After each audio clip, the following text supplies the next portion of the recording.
일단 자바는 내용을 보면 아시겠지만 90년도쯤에 나왔고요. 처음에 나올 때만 해도 이게 인기가 없었어요. 그때만 해도 이제 C나 C++ 계열이 한창 잘 나갈 때라서 처음엔 사람들이 자바를 안 했었거든요. 저도 처음에 자바 한다 그러고 그냥 뭔가 그때만 해도 잘 몰랐는데,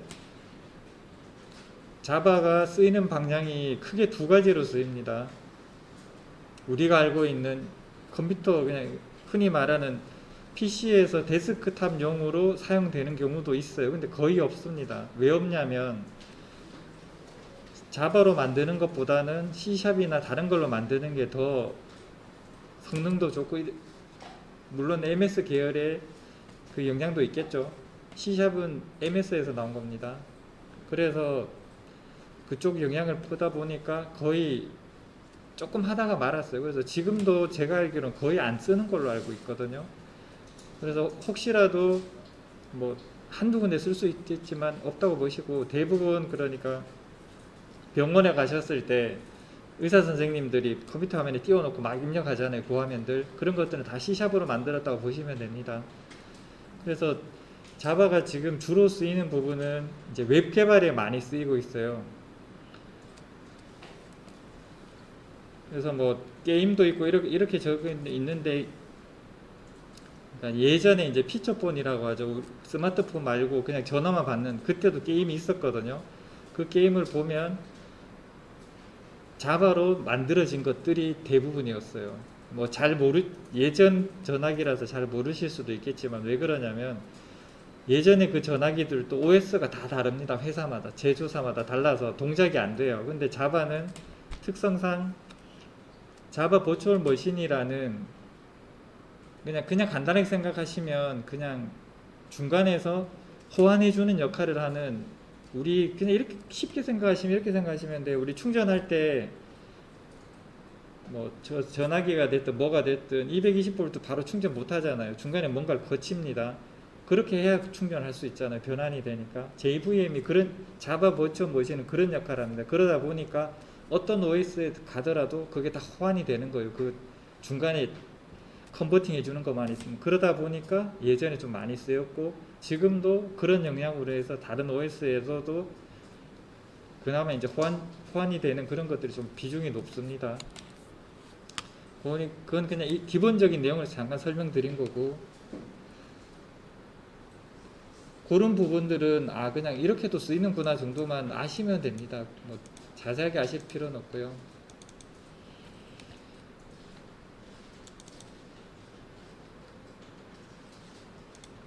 뭐 잘 아시겠지만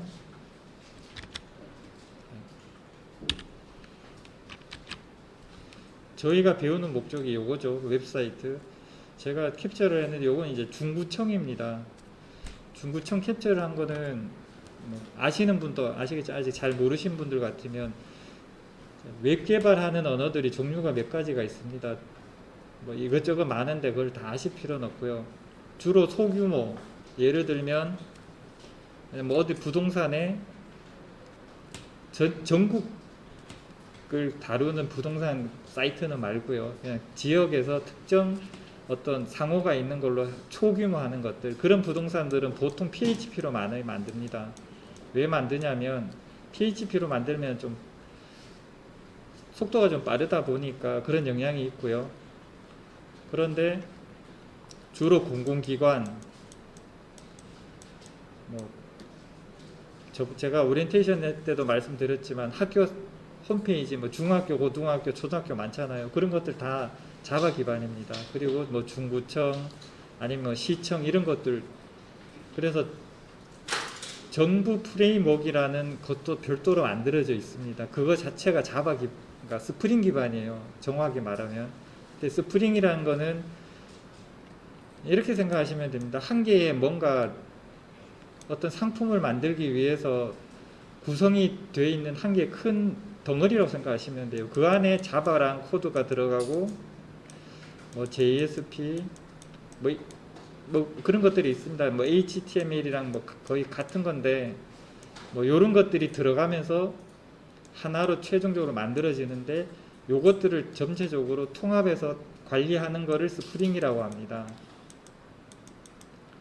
그러니까 저희가 지금 궁극적으로 하는 것도 스프링 기반에서 뭔가를 하는 거잖아요. 그러니까 스프링이 뭔지는 지금 굳이 하실 필요는 없습니다. 나중에 어차피 다 하게 될 거니까 그냥 뭔지는 모르지만 우리가 코드들을 뭔가를 많이 만들어 두면 스프링이라는 이 역할을 하는 얘가 우리가 만든 것들을 가지고 웹 화면에서 보여줄 수 있도록 그러니까 통제한다는 표현도 맞습니다. 뭐 그런 것들을 얘가 다 한다고 생각하시면 돼요. 그러다 보니까 스프링이라는 거는 한 개의 큰 덩어리라고 보셔야 되고 여기는 기능이 굉장히 많습니다. 스프링은 참고로 말씀드리면 웹 전용으로 만들어진 게 아닙니다. 얘도 엄청나게 많은 기능이 있는데 그 중에 일부가 웹에서 쓰이는 것 뿐이라고 생각하셔야 되고요. 그러면 스프링 전체를 알려면 굉장히 복잡하죠. 그 중에 일부만 웹 관련된 부분만 우리가 체크를 하고 그 부분만 쓸 수 있으면 돼요. 그래서 뭐 굳이 폭넓게 깊게 보실 필요는 없습니다. 그냥 이런 단어들이 있구나 정도 미리 봐두시면 되고요. 우리가 하는 거는 웹사이트 개발입니다. 그리고 자바라는 건 그냥 프로그래밍 언어 이름이고요. 아까 말씀드린 대로 자바 버추얼 머신이라는 게 있습니다. 이건 눈으로 볼 수는 없고요. 여러 가지 바이너리 코드로 들어가 있는 거라서 그냥 한 개의 프로그램이라고 생각하시면 돼요. 우리 V3 컴퓨터에 설치돼서 지가 알아서 돌아가잖아요. 그런 역할을 하는 건데 눈에 안 보인다고 생각하시면 되고요. 예를 들어서 우리는 이제 윈도우 기반인데 뭐 리눅스든 맥OS 쓰시는 분들도 더러 계실 건데 여기에 뭐가 됐든 JVM이 별도로 존재합니다. 그러니까 JVM 하나로 되는 건 아니고 그냥 우리 차저 같은 것도 종류가 다 다르잖아요. 그거랑 똑같다고 생각하시면 돼요. 윈도우형 JVM, 맥, 리눅스형 JVM이 다 따로 있습니다. 그것들이 있는 상태에서는 우리가 자바 코드를 만들면 어디서든지 다 실행이 된다는 그런 의미라고 보시면 되고요. 제가 왜 자꾸 JVM 이 얘기를 하냐면 나중에 기술 면접에서 물어봅니다. JVM이 뭔지 아냐고. 그때 뭔지를 지금은 잘 모르셔도 돼요. 어차피 앞으로 계속 반복할 거니까 단어 정도만 알고 자꾸 시간이 지나다 보면 어느 순간 익숙해질 겁니다. 그렇게 되면 면접 가서도 자연스럽게 얘기할 수 있으니까 처음에는 뭔지 다 이해를 하려고 하지 마시고 그냥 단어 정도 기억만 하세요. 시간이 지나고 자꾸 반복되다 보면 어느 순간 이해가 되고 자연스럽게 받아들이는 게 좋습니다. 처음부터 이걸 다 외우려고 하다 보면 지치거든요. 그리고 뭐 이런 말이 있는데 OOP를 경험하신 분들은 뭔 말인지 알 거고요. 처음 하시는 분들 같으면 이렇게 생각하면 됩니다. 그냥 우리가 기존에 어떤 그냥 간단하게 문서라고 해볼게요. 뭐 한글로 문서를 만들었습니다. 근데 문서를 만들어 놓으면 할 때마다 포맷이 바뀌면 계속 새로운 걸 늘 만들어야 되잖아요. 뭐 근데 문서 많이 만들어 보신 분 아시겠지만 파워포인트 같으면 템플릿이나 이런 것들이 있잖아요. 그래서 미리 특정 양식을 만들어 두면 그 양식에 맞춰서 우리가 굉장히 편하게 할 수 있잖아요. OP도 그런 개념으로 보시면 돼요. 뭔지는 모르지만 클래스 기반의 어떤 것들이 만들어져 있어요. 그럼 그것들을 필요한 걸 우리 갖다 쓰면 됩니다. 그런 개념으로 접근하시면 돼요. 일단은 뭐 처음 접하시는 분들은 가볍게 정리하시면 됩니다. 그리고 이런 것도 처음인데 코딩도 아니고 이걸 왜 배워야 되지? 그거 답답해 하실 분이 있는데 이것도 기술 면접에 물어봅니다. 이런 거 아주 기본적인 건데 알고 있는지 물어봐요. 실제로 물어봅니다. 가비지 컬렉터가 뭐인지 한번 대답해 보세요. 이렇게 말을 던지면 난 코딩만 해서 이거 모르는데요. 그럴 순 없잖아요. 그러니까 오늘 또 단어만 눈도장 찍으세요. 앞으로 계속 제가 수십 번 떠들 겁니다. 그러면 어느 순간에 익숙해지실 거예요. 이게 뭐 하는 거냐면 그냥 이렇게 생각하시면 됩니다. 우리가 뭔가를 어떤 그 비용을 지불하고 가전제품을 샀다고 생각해 보세요. 그냥 간단하게 가전제품을 샀습니다. 썼어요. 쓰고 나면 어떻게 하세요? 이제 더 이상 못 쓰는 상황이 되면 보통 어떻게 하시나요?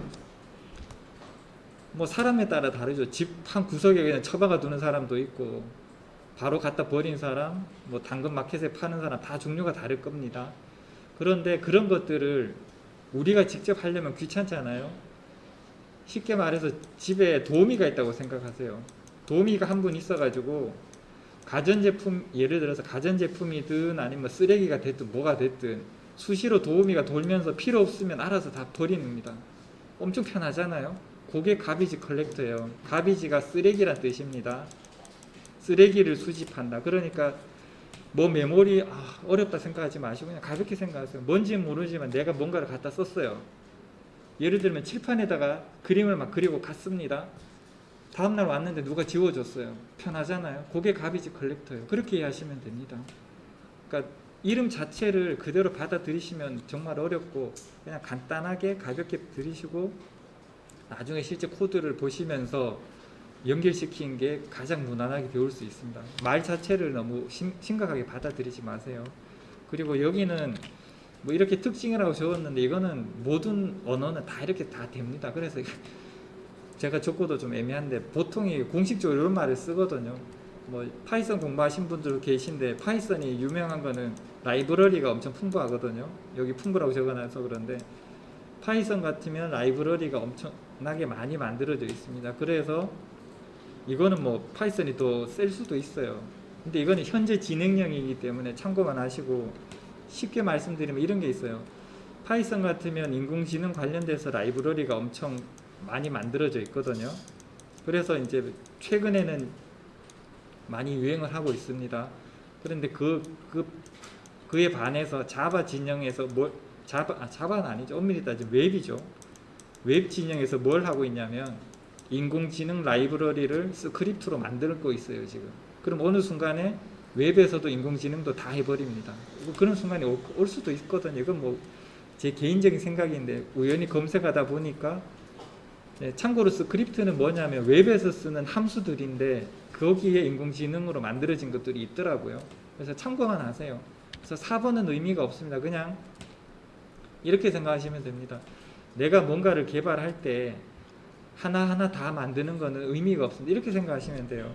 자동차를 사고 싶은데 마음에 드는 게 없어요. 그러면 뭐 저는 그런 경험은 없는데 제 주인이 있었거든요. 2천만 원짜리 차를 사서 튜닝하는데 2천만 원 쓰시는 분을 본 적이 있거든요. 그렇게 하면 좀 의미가 없잖아요. 그런데 여기서 말하는 라이브러리는 그렇게 그러니까 2천만 원 주고 사서 2천만 원 고치는 게 아니고 2천만 원 어치 부품을 가져와서 조립을 한다 이런 의미로 받아들이시면 됩니다. 그래서 일단은 내가 뭔가를 만들고자 할 때는 처음 가볍게 코딩하는 것들은 실제로 직접 하셔야 되는데 어느 순간에 이런 게 하고 싶었어요. 예를 들어서 뭐 정보 처리 기사 공부하시거나 뭐 아니면 ITQ나 이런 게 컴활에 나오는지 정확히 모르겠는데 예를 들어서 24, 10, 뭐 9, 100 이런 숫자가 있는데 이거를 뭐 오름차순이나 내림차순으로 예를 들어서 이제 오름차순으로 해볼게요. 그러면 숫자가 낮은 것부터잖아요. 10 이렇게 정렬이 돼야 되는데 이거를 처음에는 실제로 만들어 보라고 합니다. 코드상으로 하나하나 해보기도 해요. 뭐 정보 처리 시험에도 나옵니다. 뭐 버블 정렬, 퀵 정렬 뭐 등등등 해서 순서 바꿔보라고. 그때는 하지만 실제 코딩 하실 때는 그걸 만들 수도 있지만 안 만들어도 돼요. 그런 거 정렬해주는 함수가 다 있거든요. 그냥 갖다 쓰면 됩니다. 요게 그런 의미라고 보시면 돼요. 직접 만들 수도 있지만 어느 정도 시간이 지나면 가져다가 쓰면 됩니다. 가져다가 쓰는데 우리는 뭐가 있는지를 모르잖아요. 저도 뭐가 있는지 다 모릅니다. 그때그때 찾아야 돼요. 저도 늘 쓰던 것들은 머릿속에 정리가 돼 있으니까 바로바로 찾지만 새로운 뭔가를 찾고 싶으면 구글링 해야 돼요. 뭐 방법이 없습니다. 그 많은 걸 제가 다 할 수는 없잖아요. 여기 있는 분들도 똑같아요. 하시다가 뭔가 기능을 쓰고 싶으면 구글링을 해서 함수를 찾아갑니다. 그런데 그 함수를 찾아가 보면 두 가지로 검색이 될 겁니다. 블로그나 티스토리에 한국 사람이 올려놓은 걸로 검색을 하실 수 있고, 두 번째는 실제 자바 소스 코드를 올려놓은 데도 있고, 아니면 뭐 스택 오버플로우라는 게 있습니다. 기터브. 하여튼 나중에 설명드릴게요. 그런 식으로 영어로 된 사이트를 그냥 한글 사이트냐 영어 사이트냐 둘 중에 하나를 검색하셔야 되는데, 이건 뭐 제 개인적인 견해니까 오해는 하지 마시고요. 한글로 된 사이트 들어가 보면 잘못된 게 많아요. 왜 그러냐면 검증도 안 하고 막 올린, 이거 누가 올렸네? 카피해서 그대로 올립니다. 그게 여러 개 막 올리면 보면 다 틀려요. 그런 경우도 있고, 근데 영문 사이트는 대체로 보면 그렇게 자기가 자랑하려고 올려놓은 게 아니고 뭔가 좀 실제로 제 경험상은 그렇기 때문에 가급적이면 영문 사이트를 좀 더 추천드립니다. 물론 어려우시면 한글 사이트를 보셔도 되고요. 그렇기 때문에 영어랑 조금은 친해져야 돼요. 방법이 없습니다. 처음에 뭐 개발할 1년, 2년 정도는 한글 사이트로 극복을 하실 수도 있어요. 그런데 5년 이런 식으로 해서 어느 정도 수준이 올라가면 그때부터는 검색할 수 있는 한계가 있거든요. 그러면 한글 사이트로는 좀 힘들고 영어 사이트를 볼 수밖에 없습니다. 그렇기 때문에 영어랑 안 친하시더라도 조금은 친해지시려는 노력을 하셔야 됩니다. 코딩 하려면 조금 그 정도는 노력을 하셔야 될 것 같고요. 일단 참고하시고요. 그래서 아까 말씀드린 대로 자바 버추얼 머신이 기술 면접에 나오니까 지금은 단어 정도만 기억하세요. 그냥 한글말 그대로 하면 자바 가상 기계 이러면 뭔 말인지 더 모르죠. 그러니까 아까 말씀드린 대로 이게 스마트폰입니다. 지금 사용하실 스마트폰. 충전을 하려면 충전 케이블이 필요하잖아요. 근데 우리는 충전 케이블이 요즘엔 USB로 되어 있기 때문에 문제가 없는데 일체형이라고 한번 생각해 보세요. 전원을 꼽는 플러그랑 USB로 연결되는 게 분리가 안 되는 일체형, 아주 예전에 일체형이었습니다. 그 일체형이라고 한번 생각해 보시면 한국에서는 우리 늘 쓸 수가 있었죠. 그냥 꼽으면 되니까요. 근데 중국이나 예를 들어서 유럽, 영국을 갔다고 생각하시면 얘들은 좀 다릅니다. 꼽는 게 같을 수도 있고 다를 수도 있어요. 그러면 얘들한테 맞는 특별한 충전기가 필요하잖아요. 그게 자바 JVM 역할을 하는 겁니다. 그렇게만 이해하세요. 뭐 말로는 뭐 번역 구 실행인데 지금 이거를 보시고 뭐 코딩 해보신 분들은 보면 무슨 말인지 대충 알죠. 아닌데 처음 보시는 분들은 좀 막연할 겁니다. 이게 뭔지를 직접적으로 이해하시고 알려고 하시기엔 좀 부담스러우니까 제가 말씀드린 대로 중간에 있는 그러니까 차저 역할을 하는 뭔가가 있다고 생각하시면 돼요. 그래서 실제로 우리가 만드는 코드는 자바 코드 요겁니다. 컴파일이라는 표현을 하는데 그냥 이렇게 생각하시면 됩니다. 요거는 우리가 사람이 만든 거죠. 사람이 만든 거고, 요거는 내부적으로 얘들이 사용하려고 별도로 만드는 겁니다. 그러니까 이거는 사람이 아니고 그냥 간단하게 뭐 기계라고 생각할게요. 얘들이 쓰려고 만드는 특정 형태로 바뀌는 거예요.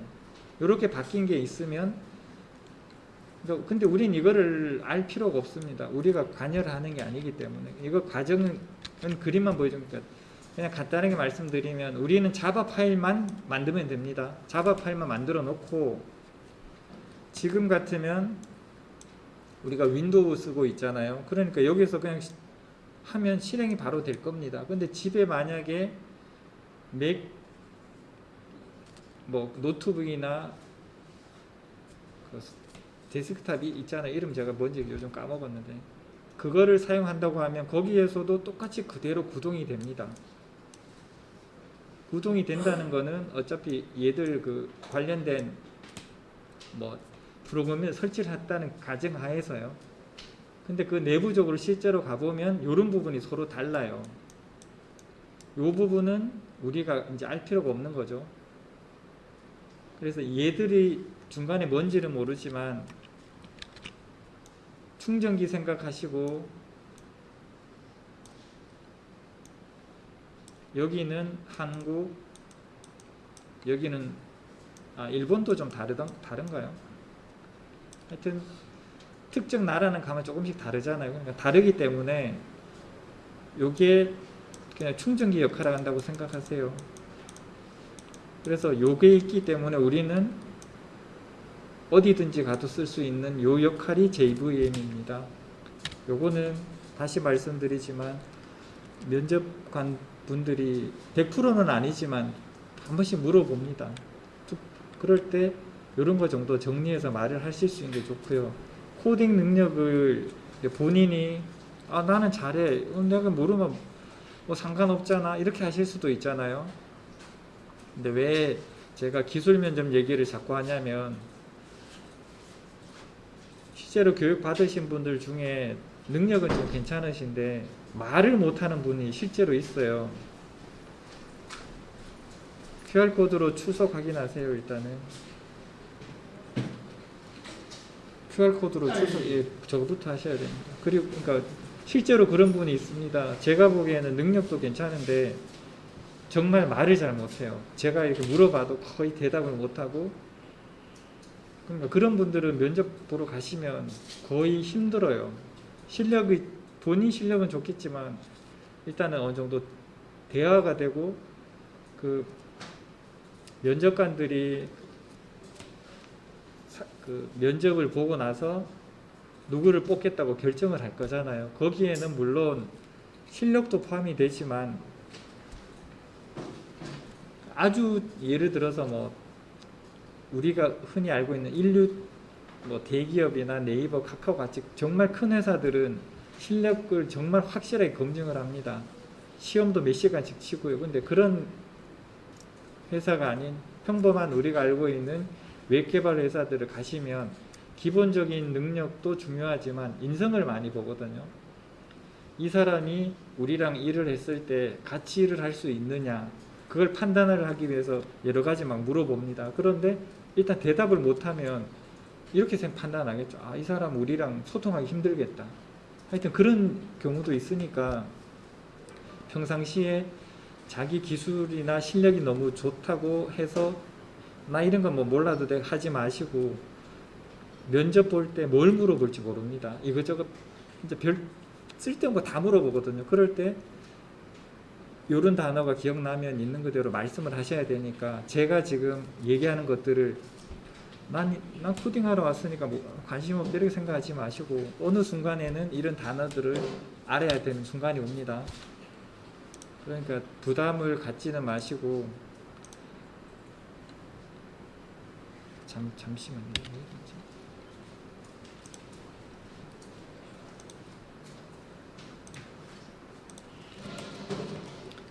제가 수시로 말을 할 테니까 부담 가질 필요는 없습니다. 근데 단어 정도를 알고 계시는 건 중요합니다. 일단 면접을 통과해야 일을 할 수 있잖아요.